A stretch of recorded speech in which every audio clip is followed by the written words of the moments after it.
नमस्कार प्रेक्षको, आरोग्य संपदामध्ये मी डॉक्टर विनया पाटील तुमच्या सर्वांचं मनपूर्वक स्वागत करते। हा कार्यक्रम तुमचा आहे आणि त्यामुळेच तुमचा सहभाग आमच्यासाठी फार महत्त्वाचा आहे। फोन करून आपण या कार्यक्रमात जरूर सहभागी होऊ शकतात। प्रेक्षको, मातृत्व हे निसर्गाने स्त्रीला दिलेला एक महत्त्वाचा भाग आहे आणि खरंच हा मातृत्वाचा जो भाग असतो तो सुरक्षित मातृत्वाकडे नेण्याचं आपलं काम असतं। हे सुरक्षित मातृत्व मात्र जेव्हा सुलभ प्रसूतीकडे जातं त्यावेळेला बऱ्याच गोष्टींना सामोरे जावं लागतं। हा रस्ता फार नाजूक असतो। थोडक्यातच सध्याचा काळ हा फार धकाधकीचा आहे आणि त्यामुळे आपल्या खाण्यापिण्याच्या पद्धती बदललेल्या आहेत। अगदी कामाची पद्धत बदललेली आहे। घरी काम करणं, बाहेर काम करणं यामध्ये अनेक गोष्टींना सामोरे जावं लागतं। त्यातला ताणतणाव हा एक फार महत्त्वाचा भाग आहे। यामध्ये सगळ्यात विशेष म्हणजे विभक्त कुटुंब पद्धती आणि यामुळेच सुरक्षित मातृत्व फार कठीण झालेलं आहे। पण ते सुलभ कसं होईल यासाठीच खास आपण आजचा विषय निवडलेला आहे आणि तो म्हणजे गरोदरपणात घ्यावयाची काळजी। या आजच्या विषयासाठी आज आपल्याकडे प्रख्यात स्त्रीरोग तज्ञ आलेले आहेत डॉक्टर राजश्री कटके। नमस्कार डॉक्टर, आरोग्य संपदामध्ये आपलं खूप स्वागत आहे। नमस्कार। प्रेक्षको, डॉक्टरांना तुम्ही ओळखतातच तरी डॉक्टरांची माहिती अशी आहे, डॉक्टर राजश्री कटके या प्रख्यात स्त्रीरोग तज्ञ आहेत। जे रुग्णालय येथे प्राध्यापक आणि विभाग प्रमुख आहेत। मुंबईमध्ये डॉक्टरांनी बरीच कामं केलेली आहेत, पण विशेष म्हणजे गुंतागुंतीच्या शस्त्रक्रिया करण्यामध्ये त्यांचा हातखंडा आहे। आतापर्यंत त्यांच्या नावावर सगळ्यात मोठा म्हणजे 30 किलोचा ट्यूमर काढण्याची यशस्वी शस्त्रक्रिया ही डॉक्टरांनी पार पाडलेली आहे। पीसीओडी, फायब्रॉइड, मासिक पाळीच्या समस्या यासारख्या अनेक गोष्टींवर डॉक्टरांचा हातखंडा आहे।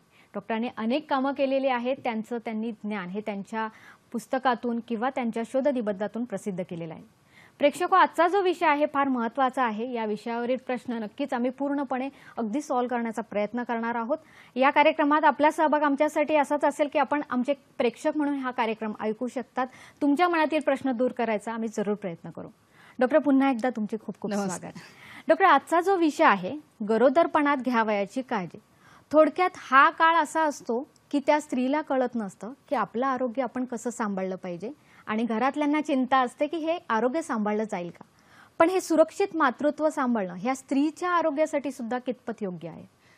नाही, खूप चांगला प्रश्न आहे विनया। कारण एक प्रथम सगळ्यांनाच असं वाटतं की मातृत्व ही एक निसर्गाचं वरदान आहे, पण ते करत असताना ते किती सुरक्षित असलं पाहिजे। जसं आपण म्हणतो की प्रत्येक म्हणजे बाळाचा जन्म हा आईचा पुनर्जन्म असतो, ते याच्यासाठीच म्हणलेलं असतं की गरोदरपणामध्ये तिचं सुरक्षित गरोदरपण जाणं, त्याच्यानंतर त्यांची प्रसूती, डिलिव्हरी सुरक्षित होणं आणि आई आणि बाळ निरोगी राहणं, यालाच मला असं वाटतं की सुरक्षित मातृत्वाची ही एक प्रकारची गुरुकिल्ली आहे।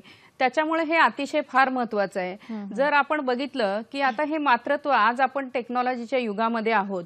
जर आता आपल्याकडे बरेच असे म्हणजे तरुण मुलं मुली पण येतात की लग्न व्हायच्या अगोदर पण की डॉक्टर्स आम्ही काही तपासण्या कराव्यात का, तर आता याला आपण प्री कन्सेप्शनल काउन्सिलिंग किंवा आपण गर्भधारणा होण्यापूर्वीचं त्यांचं जे काउन्सिलिंग असतं तर ते पण फार महत्त्वाचं आहे। समजा उदाहरणादाखल त्यांना बीपीचा खूप त्रास असेल किंवा थायरॉइडचे आजार असतील किंवा खूप वजन असेल किंवा त्यांचं पीसीओडी सारखा आजार असेल किंवा आणखीन दुसरे काही अनुवंशिक आजार असतील, तर या सगळ्यामध्ये आपण काय केलं पाहिजे की ह्याच्या सगळ्या पूर्व तपासण्या करून घ्यायच्या आणि त्याच्यामध्ये सगळं योग्य झाल्यानंतर मग तुम्ही पुढे ते करू शकता।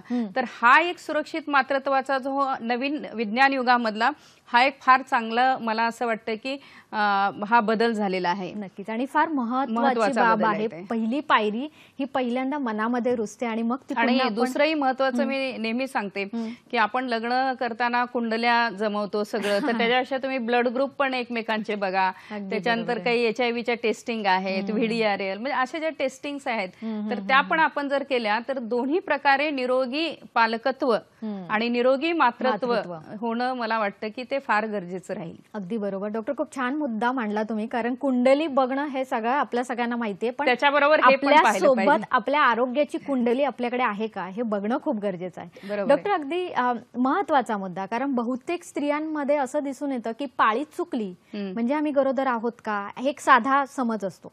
मग आता गरोदर पण आलंय किंवा मातृत्व राहिलंय हे कसं कळणार आहे? तरुण म्हणजे मुलीपासून ते आपण जवळजवळ वयाच्या एक 40 वर्षापर्यंत जर बघितलं की जनरली आपण असं म्हणतो की ज्यांची पाळी महिन्याला रेग्युलर आहे तर त्या पाळीमध्ये जर समजा दिवस वरती गेले किंवा पाळी चुकली तर आपल्या डोक्यात असं असतं की बाबा ती कदाचित प्रेग्नन्सी राहिली असेल। पण ज्यांचं अनियमित पाळी असेल आणि त्याच्यामध्ये जर समजा राहिलं तर तर ते कदाचित प्रेग्नन्सी असेल नसेल काही सांगता येत नाही.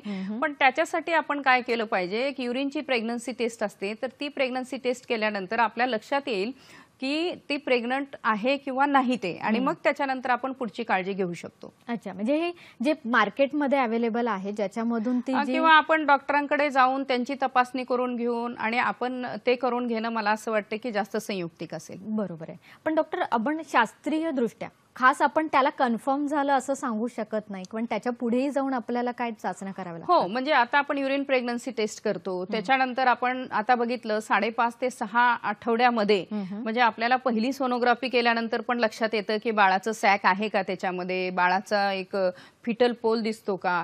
तर ह्या गोष्टी फार महत्वाच्या आहेत. आणि आपण जेव्हा बघतो की आम्ही प्रेग्नन्सीचे 3 भाग केलेले असतात, एक फर्स्ट ट्रायमिस्टर, सेकंड आणि थर्ड ट्रायमिस्टर. तर पहिलं ट्रायमिस्टर असं जे म्हणतो आपण पहिल्या 12 आठवड्यामध्ये, तर सोनोग्राफीचं फार महत्व आहे याच्यामध्ये. याच्यासाठी आहे की ती गर्भधारणा गर्भाशयात आहे की गर्भाशयाच्या बाहेर, ज्याला एक्टोपिक प्रेग्नन्सी आपण म्हणतो, त्याच्यामुळे ते फार महत्वाचं आहे. त्याच्यानंतर बाळ 1 आहे की 2 आहे ते त्याच्यामध्ये आपल्याला दिसतं, बाळ हेल्दी आहे का नाही ते दिसतं.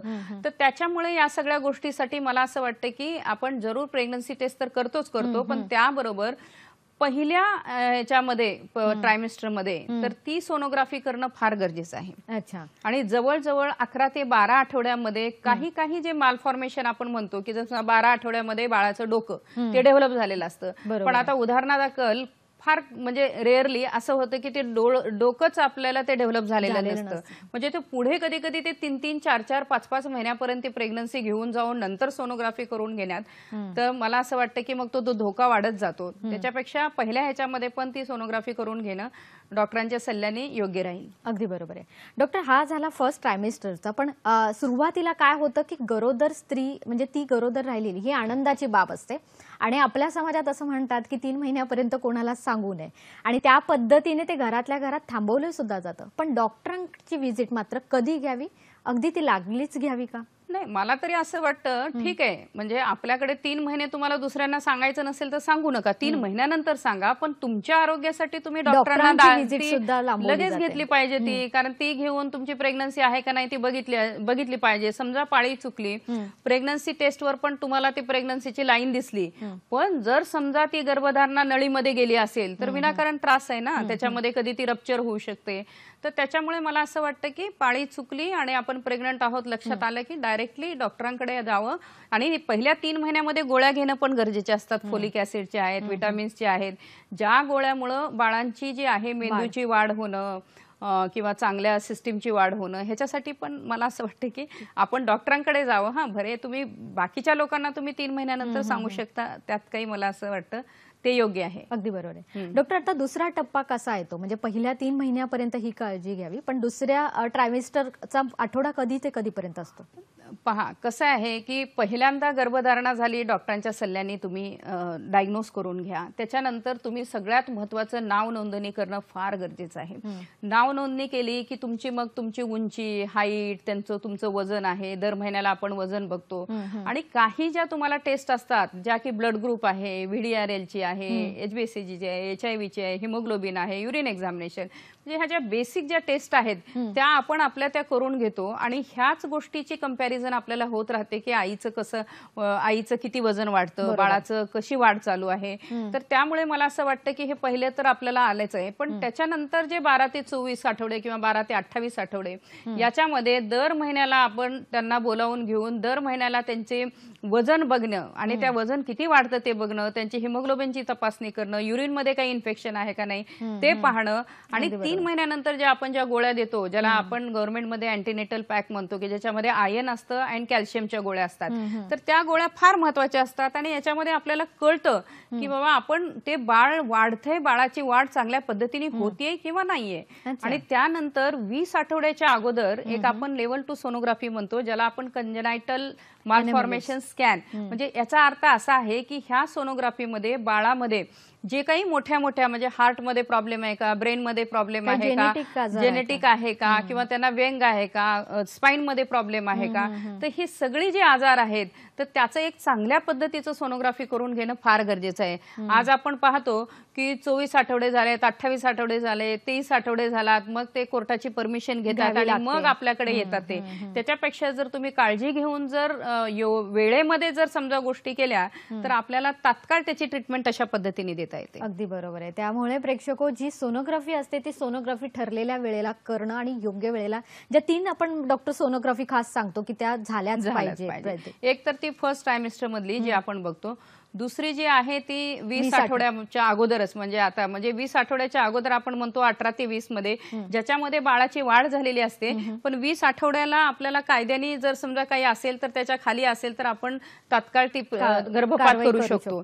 पण ती 22, 23, 24, 28 ह्याच्यामध्ये डिटेक्ट झालं तर मग ते जोखमीचं होऊन जातं आणि मग विविध त्यांच्यासाठी परवानग्या घ्याव्या लागतात, कोर्टाची परमिशन घ्यावी लागते. असं तिसरी डॉक्टर सोनोग्राफी आपण कधी ती आपण खरं तर आम्ही म्हणजे 34 वीक्सला पण करतो, 34व्या आठवड्यामध्ये, किंवा तुम्ही 9व्या महिन्यामध्ये पण ती करू शकता आणि त्याच्यामध्ये आपल्याला बघता येतं. पण जर समजा त्यांना जर बीपीचा त्रास असेल, डायबिटीस असेल आणि बाळ तुम्हाला वाढत नसेल किंवा बाळाची वाढ कशी आहे ती बघायची असेल तर मग मात्र प्रत्येक पेशंटच्या इंडिव्हिज्युअल वैयक्तिक अप्रोच प्रमाणे त्या तुम्ही मग सोनोग्राफी करू शकता, त्या डॉपलर पण करू शकता आणि त्याच्यामध्ये रक्तप्रवाह आईकडून बाळाकडे व्यवस्थित चाललेला आहे का नाही तो पण आपण बघू शकतो. अगदी बरोबर आहे. डॉक्टर, आता गरोदर हे पण म्हणजे आपण थोडक्यात ते सांभाळायचा काळ असतो, ते काही आजार पण नाहीये, पण तरी सुद्धा सुरक्षित मातृत्व मिळण्यासाठी कुठल्या कुठल्या अजून चाचण्या आपण करणं अपेक्षित आहे?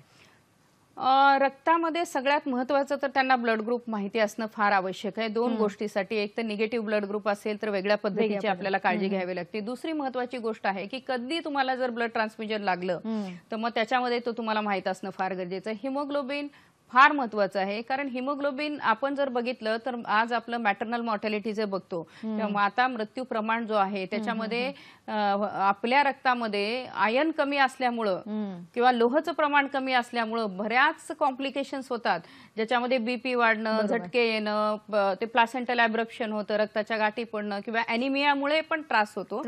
तर त्याच्यामुळे ते आपण अवॉइड करू शकतो. आणि बाकी मी अगोदर सांगितले होते, आज आपण HIV ची सगळेच जागरूक असतात.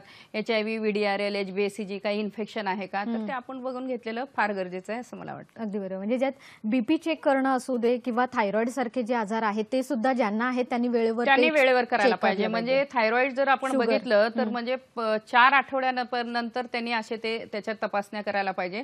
त्याच्यात थायरॉइड स्टिम्युलेटिंग हार्मोन TSH ची आणि T3 आणि T4 ची जी लेवल आहे ह्या सगळ्या लेवलवर थायरॉइडच्या गोळ्या ज्या असतात तर त्या गोळ्याचं प्रमाण किती दिले पाहिजे आणि किती नाही हे आपण बघितलं पाहिजे. आणि थायरॉइडसाठी आणखी एक गोष्ट मला महत्वाची सांगावी अशी वाटते की जर एखाद्याला थायरॉइड असेल तर मुलं व्हायच्या अगोदरच तुम्ही ते कंट्रोल करून घ्या, कारण पहिल्या 3 महिन्यामध्ये ज्या बाळाच्या मेंदूची जी वाढ व्हायची असते त्याच्यासाठी हे जे थायरॉइड हार्मोन आहे थायरॉक्सिन ते हार्मोन फार गरजेचं असतं. अगदी बरोबर. तर त्याच्यामुळे ते अगोदर कंट्रोलमध्ये करून घ्या. डायबिटीसचं पण तोच प्रकार आहे.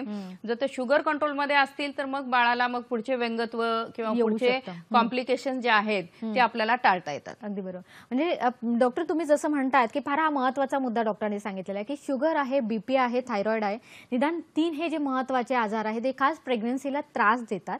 तर डॉक्टर हे तुम्ही कंट्रोलमध्ये, म्हणजे प्रेक्षकांनी ज्यांना त्रास होतो त्यांना अगोदर असेल तर त्यांनी कंट्रोल डॉक्टरकडे जावं, त्यांनी ते कंट्रोल करावं, ती प्रेग्नन्सी प्लॅन करावी. पण चुकून जर समजा ते काही झालं नसेल आणि एखाद्या वेळेस ते थायरॉइड त्याच वेळेस डिटेक्ट झालं तर निश्चितच डॉक्टरांच्या सल्ल्याने त्याच्या वारंवार तपासण्या करून घेणं, त्याची ट्रीटमेंट घेणं आणि त्याच्याप्रमाणे ते प्रेग्नन्सीची वाढ होते की नाही बाळाची ते बघणं फार गरजेचं आहे. त्याच्यामुळे ती स्त्री आणि त्यांचं जे कुटुंब आहे तर त्यांनी हे गुंतागुंताची जी प्रेग्नन्सी असते किंवा जोखमीची आपण मातृत्व प्रेग्नन्सी म्हणतो, गर्भधारणा, त्याच्यामध्ये विशिष्ट पद्धतीची काळजी घेणं फार गरजेची असते. अगदी बरोबर आहे. डॉक्टर, आता जो हा महत्वाचा मुद्दा आहे की गुंतागुंतीची शस्त्रक्रिया किंवा गुंतागुंतीचं मातृत्व येऊ नये म्हणून काळजी घेतली पाहिजे, पण सगळ्या स्त्रियांसाठी एक महत्वाचा पाया असतो तो म्हणजे आहार.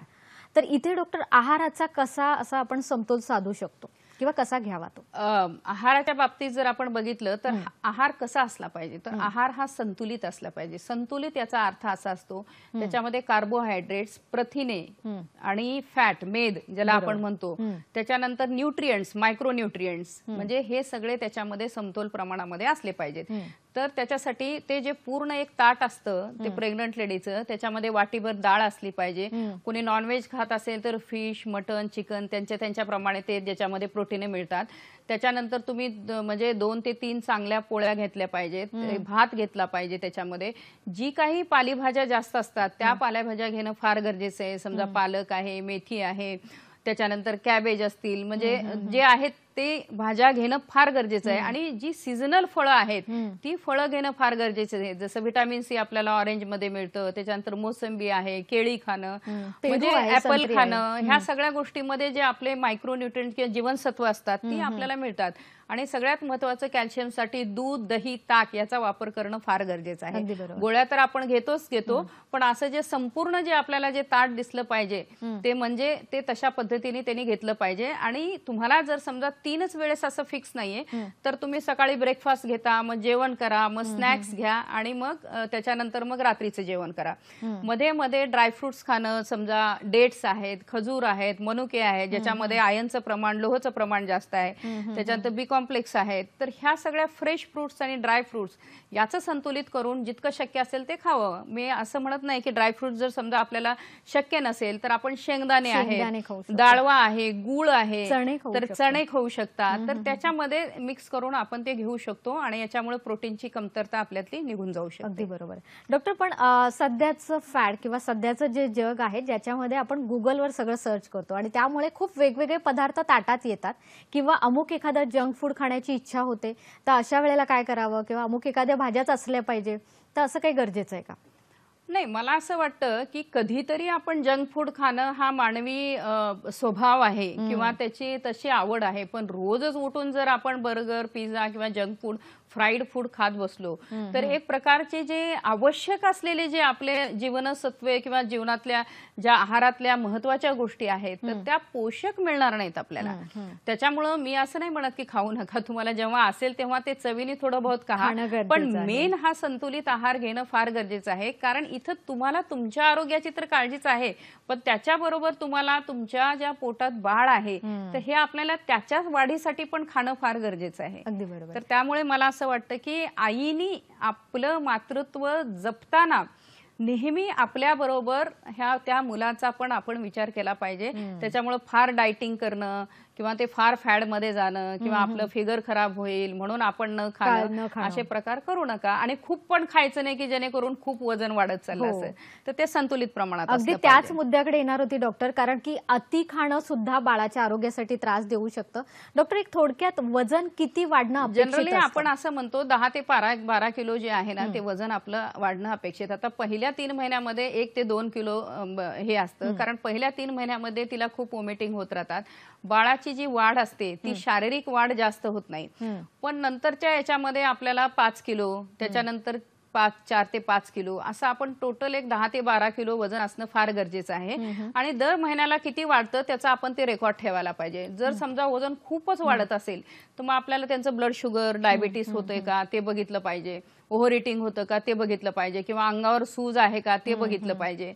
तर त्याच्यामुळे म्हणजे हेल्दी वेट गेन आणि आपल्याला काही आजार आहे त्याच्यामुळे जर काही वजनाची वाढ होत असेल तर यातलं आपल्याला डॉक्टरांकडे जाऊन ते आपण बघून तसं त्या पद्धतीने समतोल साधता आला पाहिजे. डॉक्टर, एक महत्वाचा मुद्दा असा दिसतो की काही वेळेला आपल्याला 2 टोकाच्या भूमिका दिसतात. ज्यांचं फार वजन कमी आहे त्यांचं एक वजन वाढत नाही आणि ज्यांचं वजन जास्त आहे आणि प्रेग्नन्सी नंतर ते आणखीन वाढत जातं, तर अशा व्यक्तींना सुद्धा वजन कमी करता येऊ शकतं का किंवा त्यांनी करावं? आता ज्यांचं वजन कमी आहे त्यांनी तर खाल्लं पाहिजे त्यांच्या स्वतःच्या सुदृढतेसाठी आणि बाळाच्या चांगल्या निरोगी वाढीसाठी.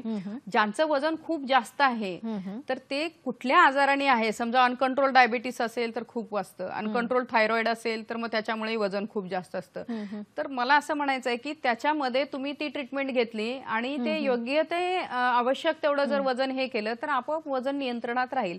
आणि ह्या खाण्याबरोबरच तर मला असं वाटतं की आपली जी छंद आहेत ते मला असं वाटतं की ते आईनी ते जोपासले पाहिजे, ती आनंदी राहिली पाहिजे, तिला आवडणारं म्युझिक, तुम्हाला पेंटिंग करत असेल, आपल्या जे जे काही छंद आवड आहेत ते त्याच्यामध्ये ठेवून आपलं मन प्रसन्न केलं पाहिजे, चांगलं वाचन केलं पाहिजे याच्यामध्ये, जसं आपण गर्भसंस्कार म्हणतो तसं. तर त्या पद्धतीने चांगल्या पद्धतीने जर आपण चांगलं वाचन केलं किंवा म्युझिक ऐकलं तर त्याचाही त्याच्यामध्ये एक चांगला फायदा होतो. अगदी बरोबर. डॉक्टर, जसं तुम्ही महत्त्वाचा मुद्दा सांगितला की आयर्न डेफिशियन्सी अॅनिमिया हा आपल्या देशामध्ये खूप दिसून येतो, अगदी मुलींपासून ते अगदी मोठ्या वयाच्या महिलांमध्ये हा दिसून येतो. पण गरोदरपणास डॉक्टर याची फार खास आपल्याला आजार तो दिसून येतो. तर कधीपासून या आयर्नच्या गोळ्या सुरू केल्या पाहिजेत आणि त्या कुठे उपलब्ध होतात? हिमोग्लोबिन आपण बघितलं ना तर पहिल्यांदा आपण बघतो पहिल्या 3 महिन्यामध्ये आपण आयर्न जास्त देत नाहीये त्यांना, आपण डाएट मधूनच देतो. पण त्याच्यामध्ये जर खूपच त्यावेळेस कमी आयर्न हिमोग्लोबिन असेल तर मग ट्रीटमेंट तेव्हा सुरू करावी लागते. पण पहिल्या 3 महिन्यामध्ये आईला खूप उलट्या होत राहतात,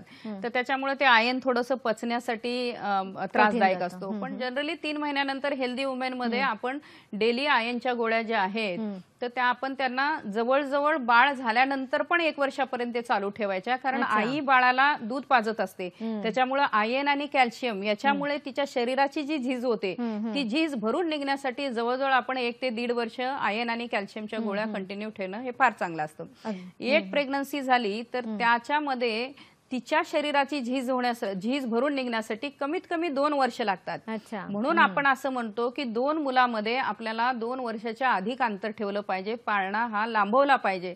आणि त्याच्यासाठी म्हणून आपण कॉन्ट्रासेप्शन किंवा आपण गर्भनिरोधक जे हे असतोय ते आपण त्याच्यामध्ये वापरल्या पाहिजेत. आणि तुम्ही जे मला प्रश्न विचारलात किंवा की ह्या हिमोग्लोबिन कमी असल्यामुळे काय होतं अॅनिमियामुळे, तर कधी कधी तुम्हाला बीपीचा त्रास होतो, पीआयचा आजार असतो, पायावर सूज येते, त्याच्यानंतर मग डायबिटीज सारखं आहे, कधी कधी जी वर असते प्लासेंटा तो सुटू शकतो. तर ह्या सगळ्या गोष्टीचे कॉम्प्लिकेशन्स किंवा डिलिव्हरीमध्ये रक्तस्राव जास्त होऊ शकतो, हार्ट फेल होण्याचे चान्सेस असतात सिव्हिअर अॅनिमिया असेल तर ह्या सगळ्या गोष्टींना आपण ते टाळू शकतो. त्याच्यामुळे तुम्ही आयर्नच्या गोळ्या घ्या, आयर्नचं काय कॉज आहे, तुम्हाला अॅनिमिया कशामुळे होतो तो बघा, आपला आहार सुधारा, असं मला असं वाटतं की ते फार महत्वाचं आहे. अगदी बरोबर. म्हणजे प्रसूती जी आहे ती सुलभ व्हायची असेल आणि बाळाचं पण आरोग्य चांगलं ठेवायचं असेल तर तुम्हाला जे HB आहे ते छानपैकी चांगलं असणं गरजेचं आहे. डॉक्टर, 11 पेक्षा जास्त होऊन ते पुढे वाढणं गरजेचं आहे. प्रसूतीच्या आधी 12 आपण म्हणतो, म्हणजे 12-13 चांगलं असणं आहे, पण आपल्या एशियन याच्यामध्ये जनरली 12-13 तर फार कमी लोकांमध्ये आढळतं. पण तिथपर्यंत आपण ते नेलं पाहिजे बाळांच्या वाढीसाठी वगैरे. डॉक्टर, आहाराच्या बाबतीत खास गरोदर महिलांमध्ये असं दिसून येतं की त्यांनी खूप आहार खाल्ल्यानंतर त्यांना कॉन्स्टिपेशन होतं किंवा श्वास दम लागणं किंवा जे आपण म्हणतो की डायफ्राम आहे तो वरती ढकलला जातो आणि मग त्यांना दम लागायला लागतो. तर त्यांनी आहार कसा घ्यावा, खास तो कार्बोहायड्रेट्स वाला जास्त घ्यावा का कर्बोदक आपण म्हणू शकतो की फायबर्स युक्त जास्त घ्यावा? नाही, कसं आहे, फायबर्स जर घेतले आपण तर ते फायबर्स फार महत्वाचे असतात, ज्याच्यामध्ये फळं आहेत, तंतुमय पदार्थ जे आहेत, त्याच्यामुळे काय होतं की तो गॅस कमी हे होतो, पोटामध्ये जो असं त्यांना ब्लोटिंग म्हणजे गुबारे सारखं आलेलं आहे तर ते पण कमी होतं आणि कॉन्स्टिपेशनचा त्रास कमी होतो. तर मला म्हणून सांगायचं आहे की ते आहारामध्ये जर समजा फळ आणि पालेभाज्या किंवा ताक, दही याचा जर तुम्ही समावेश केला तर मग तो कॉन्स्टिपेशन किंवा बद्धकोष्ठता कमी होण्याचा त्यांना त्याचा फायदा होतो. आणि दुसरी महत्वाची अशी गोष्ट असते की याच्यामध्ये आहारामध्ये जर हा आहार तुम्ही जर खूप फ्राईड किंवा खूप जंक फूड बरेच जण खातात प्रेग्नन्सीमध्ये, मला खूप ते खावं वाटतं वगैरे, त्याच्यामुळे पण ते कॉन्स्टिपेशन जास्त होण्याचे खूप चान्सेस असतात. तर त्या आहाराकडे मला असं वाटतं की तसं आपण लक्ष दिलं पाहिजे. बरोबर आहे. डॉक्टर, कोविडचा काळ आहे आता, तसं काम करणाऱ्या स्त्रियांचं थोडंसं येणं जाणं कमी झालेलं आहे, तरी पण गरोदर स्त्रीने किती प्रवास करावा किंवा घरची कामं सुद्धा कशा प्रकारची करावी? मला असं म्हणायचं आहे की कोविडचा काळ आहे त्याच्यामुळे तुम्ही 3 गोष्टी फार महत्वाच्या आहेत. गरज असल्यानंतरच घराच्या बाहेर पडा, घराच्या बाहेर अजिबात पडू नका. जर तुम्हाला डॉक्टरकडे जायचं असेल तर तुम्ही किंवा कुठे फार गरजेचं आहे तर मास्क लावणं फार गरजेचं आहे. 6 फीट अंतर ठेवणं फार गरजेचं आहे. 6 फीट शक्य नसेल तर 3 फीट तरी अंतर ठेवणं फार गरजेचं आहे. कोणी खोकलत असेल तर तुम्ही दूर आपला मास्क आणि दूरच राहिलं पाहिजे. आणि सतत आपले हात जर समजा पाण्याने आपण साबणाने जर 20 सेकंदापर्यंत जरी धुतले तरी चांगलं आहे, किंवा तुम्ही सॅनिटायझेशनची बाटली त्याच्यामध्ये घेऊन जर ती आपण आपल्या हाताला लावली, कुठल्या वस्तूला जर समजा हात नाही लावला तर मग मात्र ती खूप चांगल्या पद्धतीची काळजी असते. पण हे आपले हात आपल्या चेहऱ्याला आपण लावायचे नाही, कारण ते कोरोनाचे जे जंतू असतात एकतर कुणाच्या शिंकण्यामुळं किंवा कुणाच्या खूप बोलण्यामुळं किंवा जोरात खोकल्यामुळे ते आपल्याकडे येतात. आपल्याकडे मास्क असेल तर त्याचं प्रोटेक्शन मिळतं, पण आपले हात कुठे असे चिपकले असतील आणि ते आपल्या चेहऱ्याला लागत असतील तर त्याच्यातून डायरेक्ट सगळ्यांपासून दूर झालं पाहिजे. डॉक्टर, आता सुरक्षित मातृत्व मिळणं हे खूप गरजेचं आहे, पण त्यातला पुढचा प्रवास आहे की सुलभ प्रसूती होणं. आता ही सुलभ प्रसूती होण्यासाठी, नॉर्मल डिलिव्हरी होण्यासाठी आपण काय काय गोष्टी अजून सांभाळल्या पाहिजेत? नाही, एक तर आपण ते डाएट आहे, त्याच्यानंतर मग तिचं ते बाळाचं किती वजन वाढलेलं आहे, तिला काय कॉम्प्लिकेशन्स आहे, तेच सांगते मी आता. आणि व्यायाम फार महत्वाचा आहे की ज्याच्यामध्ये तुम्ही प्रेग्नन्सी रिलेटेड योगासनं करू शकता, किंवा तुम्ही वॉक करू शकता, किंवा स्ट्रेचिंग करू शकता, थोडं फ्लेक्झिबिलिटी आहे त्याच्यामध्ये. तर ते आपण सगळं केल्यामुळं हे आपले जे जॉईंट्स असतात, लिगामेंट्स असतात ते थोडे रिलॅक्स होतात आणि त्यामुळे बऱ्याच वेळेस की नॉर्मल प्रसूतीसाठी त्याचाही फायदा होतो. आता नॉर्मल प्रसूती किंवा सिझेरियनची प्रसूती असते याचा जो निर्णय आहे तो आपण डॉक्टरांवरती सोडलं पाहिजे, कारण जनरली कसं आहे की गरज असल्यानंतरच डॉक्टर त्याचं सिझेरियनसाठी जातात. पण सगळ्या स्त्रियांना आपण पहिल्यांदा नॉर्मल होते का नाही ते बघतो, आणि जर त्याच्यात अडचणी होत असतील तर मग आपण सिझेरियन प्रसूतीसाठी वळतो. नक्कीच. आणि ती नॉर्मल डिलिव्हरी होण्यासाठी आपल्याच हातात आहे की आपला आहार व्यवस्थित असला पाहिजे, व्यायाम व्यवस्थित असलं पाहिजे. डॉक्टर, मानसिकता जपणं ही कितपत योग्य आहे? कारण ती फक्त वरवर जपली जाते. नाही, मला असं वाटतं की ते फार महत्वाचं आहे. म्हणजे निरोगी आयुष्यासाठी जसं आपल्याला निरोगी शरीर असतं तसं निरोगी मन आणि निरोगी मानस असणं फार गरजेचं आहे. हे निरोगी मानस किंवा आनंदी मानस ठेवण्यासाठी तुम्ही चांगलं तुमचे जे काही ग्रंथ असतील ते तुम्ही वाचू शकता, काही गोष्टी ऐकू शकता, काही प्रोग्राम चांगल्या बघू शकता, म्युझिक ऐकू शकता.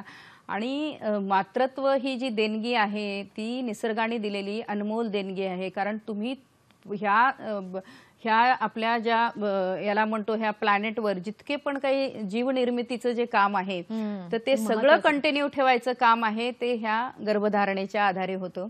तर त्याच्यामध्ये मोठं कॉन्ट्रीब्युशन असतं. तर मला असं वाटतं की ते आनंदाने आपण एक नैसर्गिक गोष्ट आहे असं समजून घेऊन ते आपण ते एन्जॉय केलं पाहिजे, आणि तशा मातृत्वामध्ये आपण मुलाला ते मध्ये पोचलं पाहिजे. असं आपण म्हणतो की मूल आईच्या गर्भामध्ये पोचल्या जातं, कारण ते आईकडूनच सगळं त्याला मिळत असतं, आणि मग जेव्हा डिलिव्हरी होते तेव्हा ते इंडिपेंडंट होत राहतं हळूहळू. अगदी बरोबर आहे. त्यामुळे सध्या आईचं काम आहे की आईने खूप छान खावं, छान वातावरणात राहावं. आणि मला आणखीन एक सांगायचं आहे की म्हणजे नुसती ही आईचीच नाही, कुटुंबातल्या प्रत्येक व्यक्तीची जी जबाबदारी आहे की तिला आनंदी ठेवणं, तिचं आहाराकडे लक्ष देणं, तिची जी प्रकृती होते तर वारंवार डॉक्टरांकडे त्यांना घेऊन जाणं. तर ते मला असं वाटतं की ते आपण केलं पाहिजे. नक्कीच. प्रेक्षको, आजचा कार्यक्रम खास यासाठीच होता की गरोदर स्त्रियांनी किंवा त्यांच्या घरातल्यांनी काय काळजी घ्यावी. हा कार्यक्रम तुम्हाला कसा वाटला हे आम्हाला जरूर कळवा. त्यासाठी आमची माध्यमं आहेत. facebook.com/ddsahyadri.in इथं फॉलो करू शकतात. youtube.com/user/ddsahyadri इथे तुम्ही आमचे सर्व कार्यक्रम बघू शकतात. आरोग्य संपदा 19@gmail.com इथे मेल करू शकतात. याशिवाय ट्विट करू शकतात @ddsahyadri इथे. प्रेक्षको, असं म्हणतात healthy baby from healthy mother, आणि खरंच आई जर छान आरोग्यपूर्ण असेल तर बाळ सुद्धा खूप सुदृढ असं छान तयार होतं. आणि हेच आजचं आपलं काम आहे की गरोदर स्त्रियांनी स्वतःची काळजी छान पद्धतीने घेतली पाहिजे. डॉक्टर, तुम्ही इथे आलात आणि फार महत्त्वाच्या विषयावर आम्हाला छान पद्धतीने समजावून सांगितलं, त्याबद्दल आरोग्य संपदा आमच्या प्रेक्षकांतर्फे आणि दूरदर्शनतर्फे मी आपले आभार मानते. धन्यवाद.